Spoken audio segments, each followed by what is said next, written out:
Congratulations, class of 2014.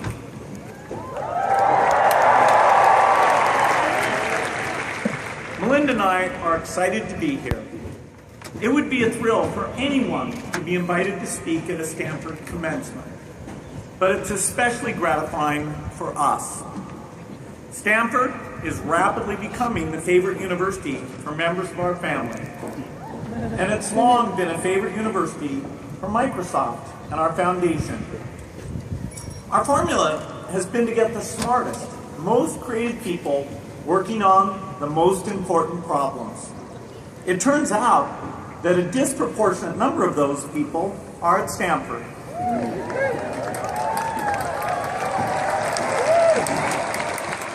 Right now, we have more than 30 foundation research projects underway here. When we want to learn more about the immune system to help cure the worst diseases, we work with Stanford. When we want to understand the changing landscape of higher education in the United States so that more low-income students get college degrees, we work with Stanford. This is where genius lives. There's a flexibility of mind here, an openness to change, an eagerness for what's new. This is where people come to discover the future and have fun doing it. Now, some people call you all nerds, and we hear that you claim that label with pride. Well, so do we.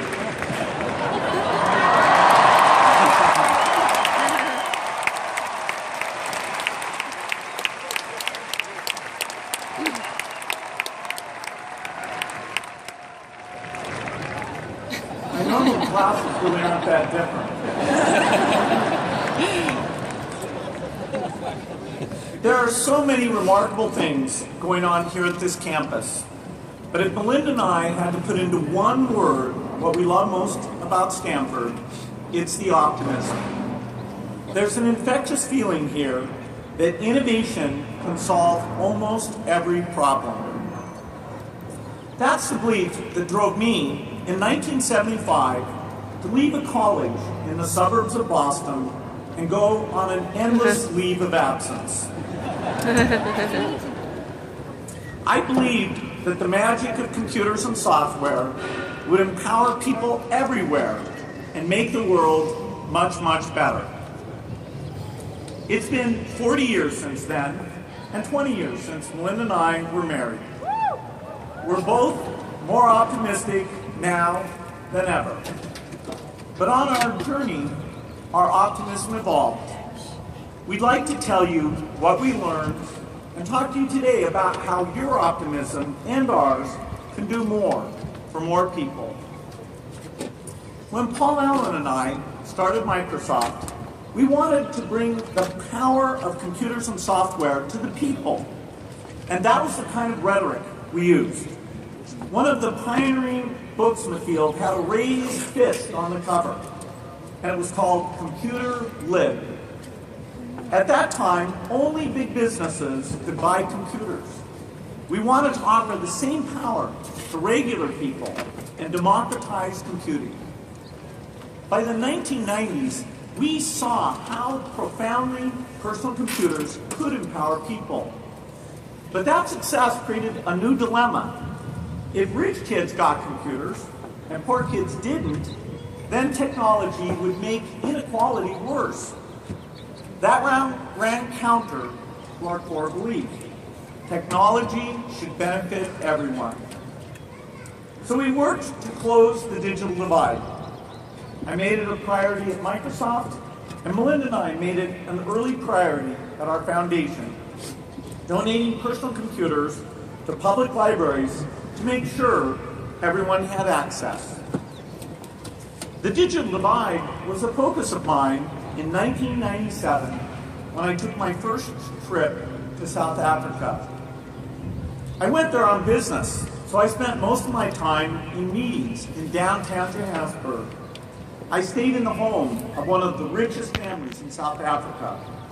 It had only been 3 years since the election of Nelson Mandela marked the end of apartheid. When I sat down for dinner with my hosts, they used a bell to call the butler. After dinner, the women and men separated and the men smoked cigars. I thought, good thing I read Jane Austen, or I wouldn't have known what was going on. But the next day, I went to Soweto, the poor township southwest of Johannesburg that had been a center of the anti-apartheid movement. It was a short distance from the city into the township, but the entry was sudden, jarring, and harsh.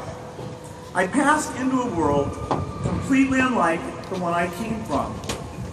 My visit to Soweto became an early lesson in how naive I was.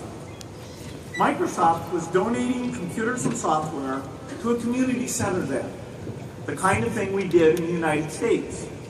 But it became clear to me very quickly that this was not the United States. I had seen statistics on poverty, but I'd never really seen poverty. The people there lived in corrugated tin shacks with no electricity, no water, no toilets. Most people didn't wear shoes. They walked barefoot along the streets. Except there were no streets, just ruts in the mud. The community center had no consistent source of power, so they rigged up an extension cord that ran 200 feet from the center to a diesel generator outside.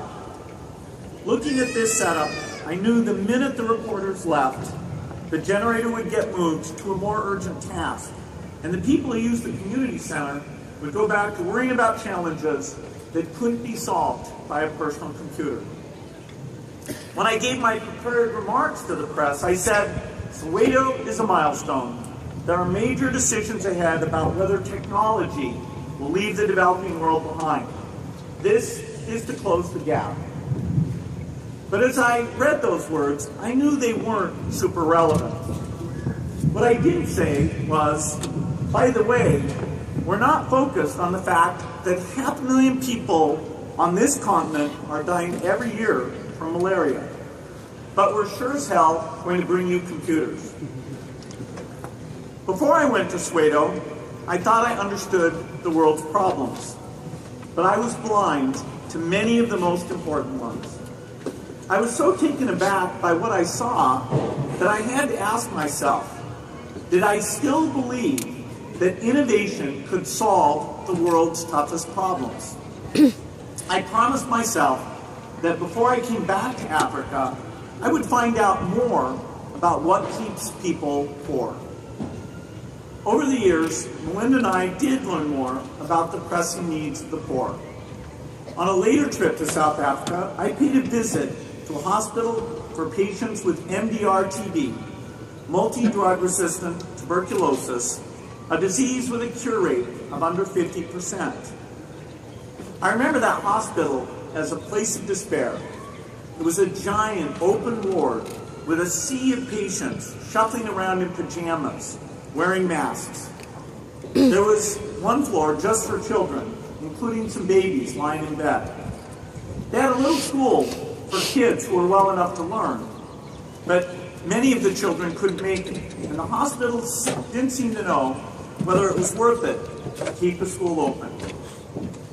I talked to a patient there in her early 30s. She had been a worker at a TB hospital when she came down with a cough. Oh, no. She went to a doctor, and he told her she had drug-resistant TB. She was later diagnosed with AIDS. She wasn't going to live much longer, but there were plenty of MDR patients waiting to take her bed when she vacated it. This was hell, with a waiting list. But seeing this hell didn't reduce my optimism. It channeled it. I got into the car as I left and told the doctor we were working with, I know MDR-TB is hard to cure, but we must do something for these people. And in fact, this year, we're entering phase 3 with the new TB drug regime. For patients who respond, instead of a 50% cure rate after 18 months or $2,000, we get a 80%